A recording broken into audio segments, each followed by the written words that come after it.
Indigo Hooves by Ex-Juggernaut X. Read by Ilya Leonov.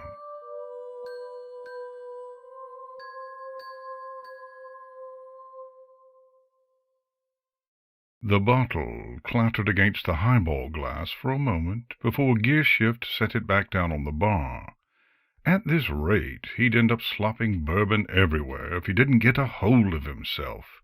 Why does magic have to be so complicated? He muttered, resolutely not looking to the right. It was over there, waiting. Taking a deep breath, he forced the muscles in his neck to unclench. As he arched his back, his head lolled back until he was staring at the ceiling. Things looked just as bleak up there, but at least it was a change of scenery. This better work, or that unicorn is going to have a very bad rest of his life. Gearshift sat back up suddenly and lunged for the bar. Before his nerves could get ahead of him again, he snatched up the bourbon and poured a generous helping into the ice-filled glass. Just as his heart began to pound once more, he lifted the glass and emptied it in a single pull. Fumes crept up into his nose, and he fought back a cough. It wasn't the finest bourbon, after all. Not even close. Times had been tough since... His eyes drifted right before he could stop himself. There, in the corner, the tank caught the dull light and tried its best to twinkle. Inside, what might be part of a mane emerged from the murky fluid to caress the thick glass wall before drifting out of sight again. That did it. Gearshift coughed, spraying cheap bourbon across half his bar. Holding his hoof to his mouth, he slid off the pitted aluminum stool and cantered in a half-stumble across to his sofa. A sofa that just happened to be as far away from the tank as the room would allow. No! This is totally nuts. The viscous, opaque fluid in the tank swirled again, and within it Gearshift swore that he saw something moving.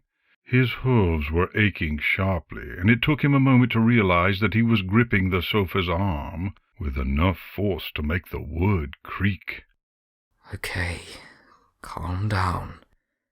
I'm just not going to do it. That's all there is to it. But it wasn't all there was to it, and he knew it. Just 1 week, the unicorn had said. 1 short week in the tank after the years of scrimping for bits and doing the unsavory work of gathering the necessary ingredients. He'd been a mechanic 27 years, but suddenly he'd found himself breaking into warehouses full of herbs and foul-smelling chemical concoctions. At first, he'd left bits on the floor for them, but as expenses rose, he just mentally tallied up IOUs before abandoning it altogether. Anyone who knew what he was going through would understand, after all. Gearshift reached up over his head and took the framed photograph down from the wall. In it, he was smiling. He couldn't even remember what that felt like anymore. Not that any pony else would have even noticed the smile, relegated as it was to the lower right hoof corner. The rest of the photo was taken up by chaos. Iris was wide-eyed and grinning like a mad pony. Her mane was flying out in every direction. Half-blurred, she was an unrecognizable smear of indigo to any pony who didn't know her. But that picture was the best pictorial representation of any pony that Gearshift had ever seen. Iris was a study in motion and joy. She was a pony of action and hard to pin down.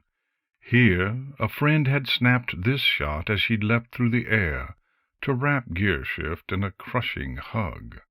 Not pictured was how she'd taken them off balance and they'd flipped neatly over a guardrail, tumbled down a small hill, and then ended up in a moss-filled creek.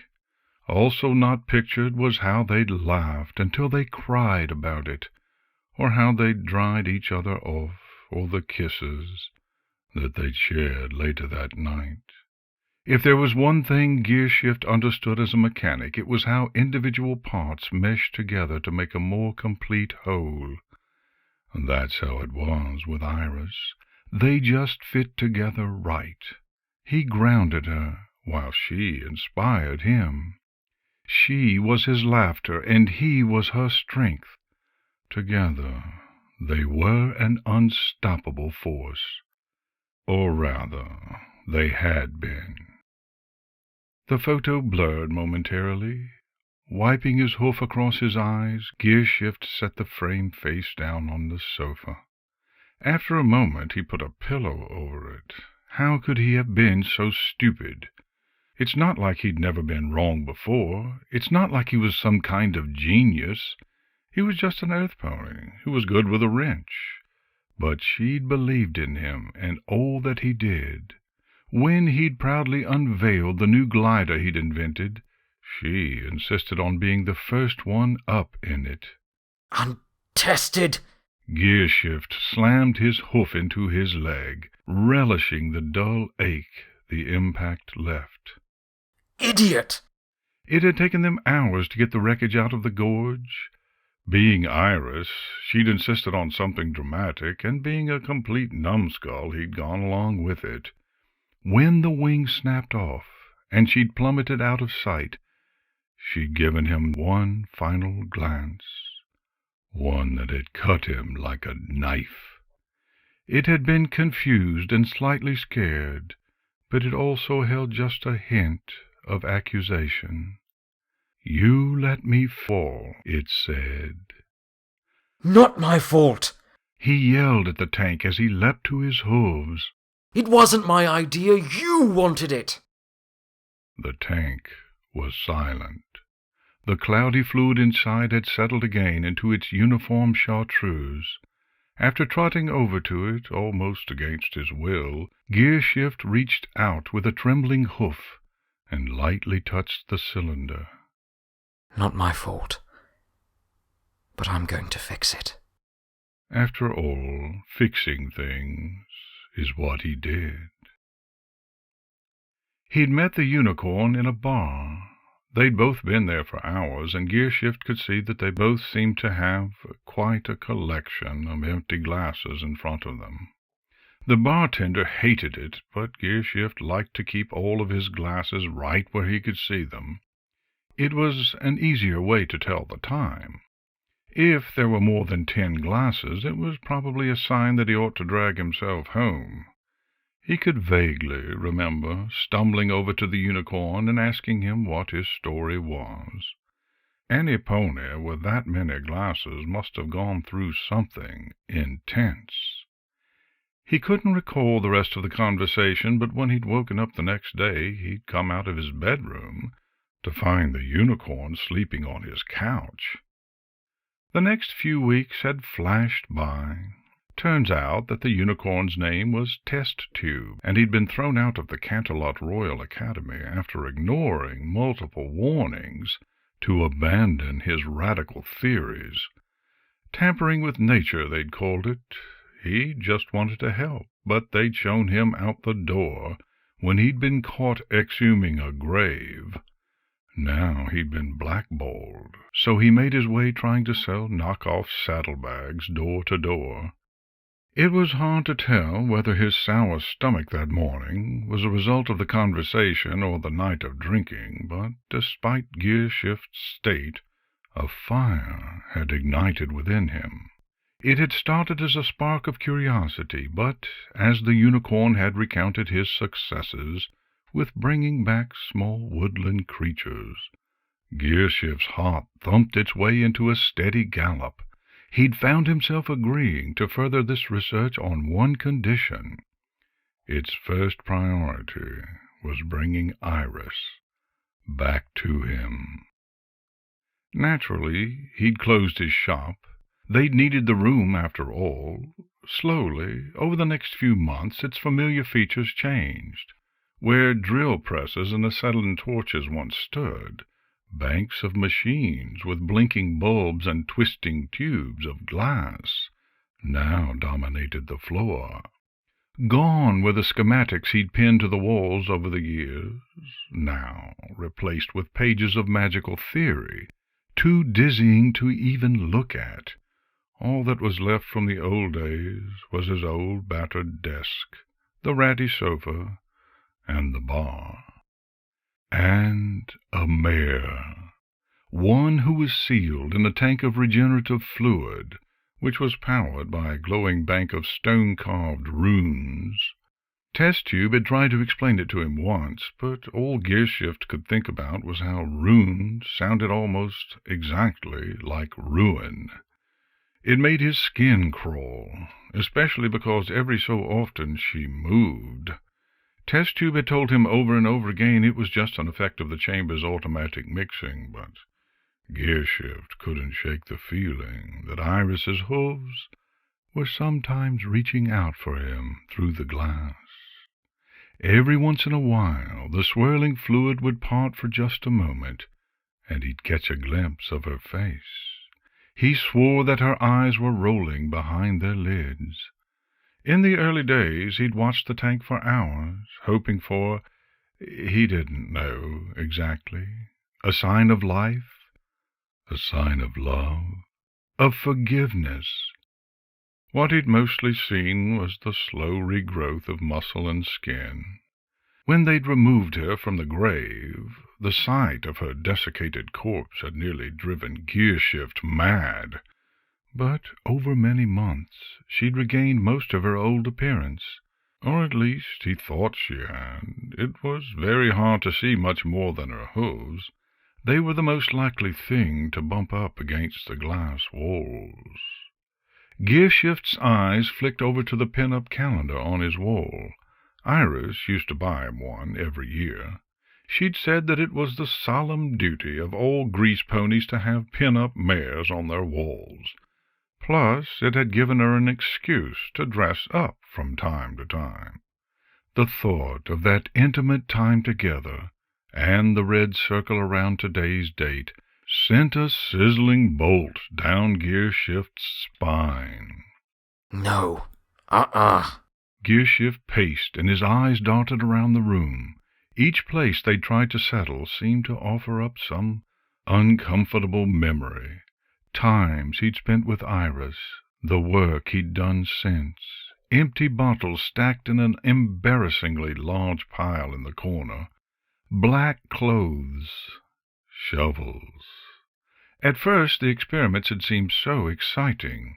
They'd taken a dead squirrel they'd found at the base of a tree and brought it back. It had scrambled around the lab in panicked flight until they'd trapped it in a blanket and taken it outside. Upon release, it had climbed up into a tree and chattered down angrily at them for several minutes. Gearshift had whooped, wrapping Test Tube in a bear hug and twirling him around. This was going to work, and everything was going to be okay again. But it wasn't. The next morning they'd found the squirrel beneath the tree, or more properly, they'd found the decaying remnants of the squirrel scattered around the area. It appeared to have fallen apart where it sat. Test Tube was undaunted. He pointed to it as a great success. The squirrel had dissolved into an almost unrecognizable pile of goo, but a corpse returned to life for even a few hours was nothing short of a full-blown magical breakthrough. Gearshift had reminded him that he'd promised a full restoration, but Test Tube had waved that away. They were getting there. They just needed more research. Gearshift's breath came in short, shallow gasps now. There was very little room left to pace what was once his shop, but he made the most of it. Circling round banks of equipment and stacks of notes, he worked his arid, dry tongue around in his mouth and tried to conjure up some saliva. They'd gotten better. He had to admit that, at least. Each experiment had lasted just a bit longer.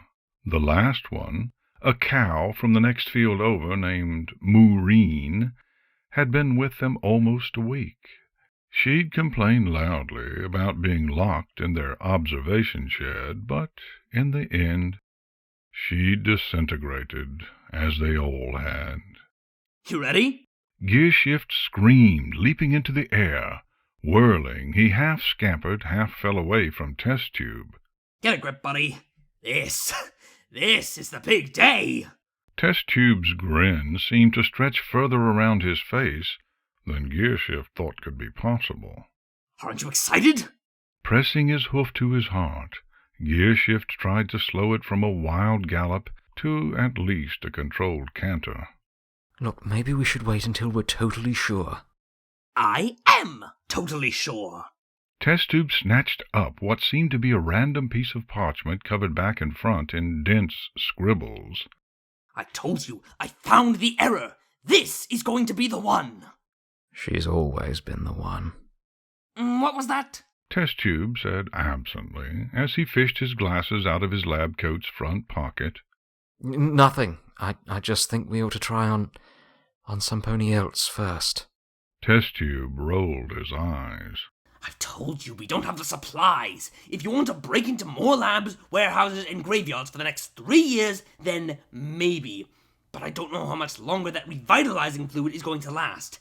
Even that stuff has a natural decay, you know. She was only supposed to be in there for a week, but it's been 3 months. The fluid is finicky. It just wasn't designed for that kind of lifespan. I know. Gearshift said as his hooves twined around each other. It's just, what if it doesn't work? You thought the cow was a sure thing. Thrusting the parchment into Gearshift's face, Test Tube tapped a circled mathematical formula. It would have been if we used an evocation rune to electrify the chemical exchange instead of heating both solutions via coil induction separately and then mixing. It's so obvious. I can't believe I didn't think of it before. Gearshift trembled, then sank down to the couch to put his head in his hooves. It was now or never. If it worked, he could get his life back on course, maybe even be respected for his contributions to science. If it didn't, well, he'd have to move on, he supposed. Either was better than this horrible waiting. Okay, He whispered. What? Test Tube ripped his eyes from the equation. go ahead and do it, I guess. Gearshift tried to swallow, but he still hadn't been able to work up any saliva. Grinning, Test Tube clapped Gearshift on the shoulder. That's the spirit. This time tomorrow, you'll be running hoof and hoof along the beach, and I'll be on my way back to Canterlot.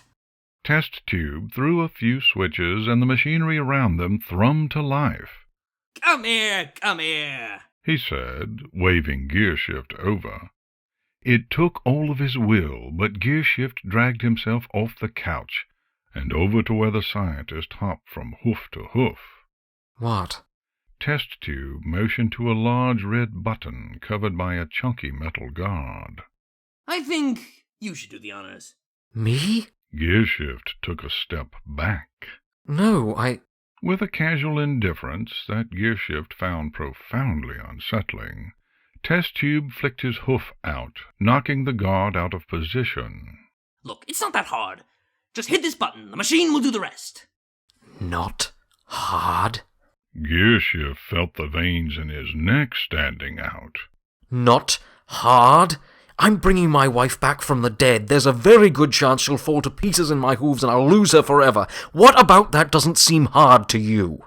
Test Tube pushed his glasses back up his nose. Well, technically you lost her forever already. You stand to lose nothing. Either things remain as they are, or you stand to gain. Seems like a pretty fine position to be in, if you ask me. Who would, you nutcase? Gearshift stared at the tank. The liquid inside was moving again. Every so often an indigo hoof drifted out of the haze to slide across the glass. Was it worth it? Even just a week? A week where he could tell Iris how sorry he was, and to properly say goodbye. Would it be enough?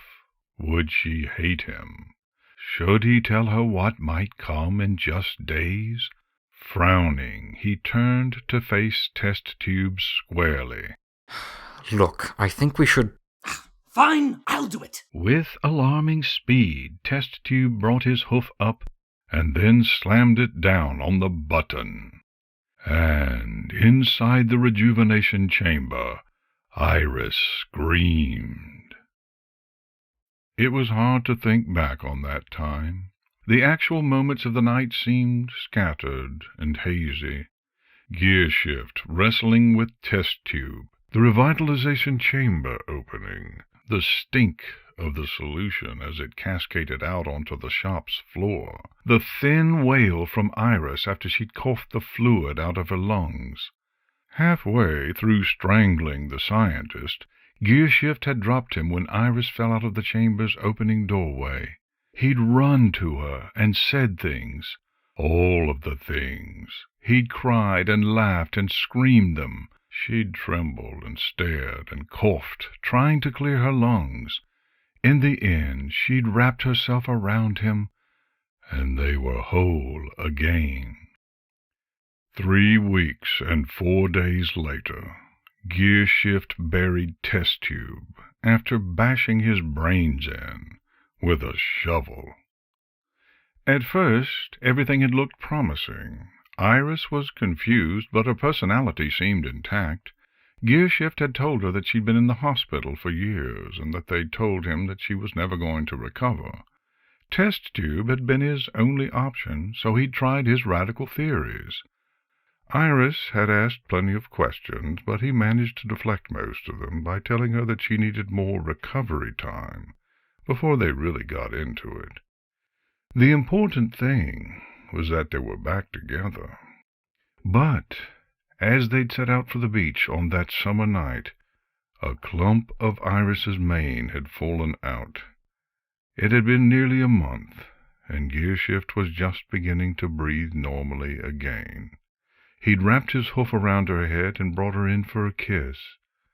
But when his hoof came away, part of her scalp came with it. Iris had frozen for a moment, then slowly reached up to touch the area with a tentative hoof. Her eyes filled with questions as she stared down at the bloody hunk of mane he held out between them. Just as she opened her mouth to ask, one tooth fell from its bloody socket, then another. It had taken less than a minute. Piece by piece, Iris had fallen apart. He tried to hold her together, but she just slid through his hooves. After gathering up what he could of her, Gearshift had galloped back to the shop and snatched up one of the forgotten shovels that still occupied a corner of the shop. Test Tube was asleep on the couch, and it only took a few sobbing blows for it to all be over. He might not know much about physiology or biology, or any other ology, but Gearshift was an earth pony who knew how things worked. Gifted with exceptional strength, he slammed the shovel's edge into Test Tube's temple several times. The scientist never even stirred. Crying and snarling, Gearshift dragged Test Tube's limp body out to the field, dug a hole, then tossed his one-time partner into it. He dug a second hole some ways away. It was in the center of a field of wildflowers in view of the ocean. Opening his saddlebag, he gently removed Iris from it and placed her into the hole. He screamed and jumped out of the hole when her hooves moved. He had no idea how long he'd spent quaking next to that grave. Finally he crawled to the edge and peered in. At the bottom of the hole, the pieces of his former wife lay in a pile that was just beginning to rot, all except for her hooves, which were working themselves out from beneath the tangle of limbs and mane. Twisting their way to freedom, they'd shaken themselves clean, then started feeling around the rough walls for a way out.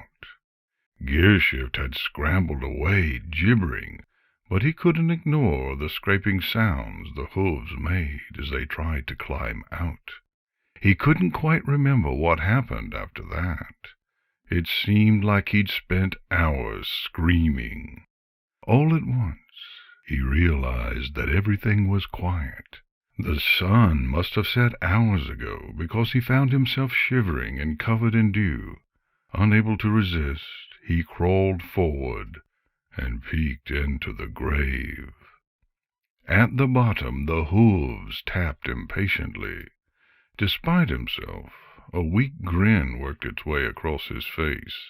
It was the same impatient hoof-tap that Iris always gave him when he was taking his time to double-check things. Swallowing hard, he'd climb down into the hole and scoop the hooves up. They ran in excited circles around the grave, while he picked through the rest of the pieces and fought back his rising gorge. There was no further sign of the mare he loved. The hooves had run back toward the shop, but stopped a few yards away and turned back, tapping again. He'd stared blankly at them before finally following. Now, months later, they walked along the beach as they always did. 8 hoof prints, 4 and 4, just like any set of lovers might leave. But they were out much later than most. Only in the small hours, and only when it was cold or stormy, or in some way inhospitable. Gearshift walked, and Iris walked with him. Or sometimes she ran and jumped and attacked what life she had left with the zeal she'd always shown. Gearshift grinned.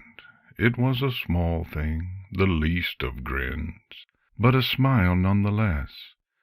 He didn't have all the pieces, or even most of them, but somehow these 4 indigo hooves were enough.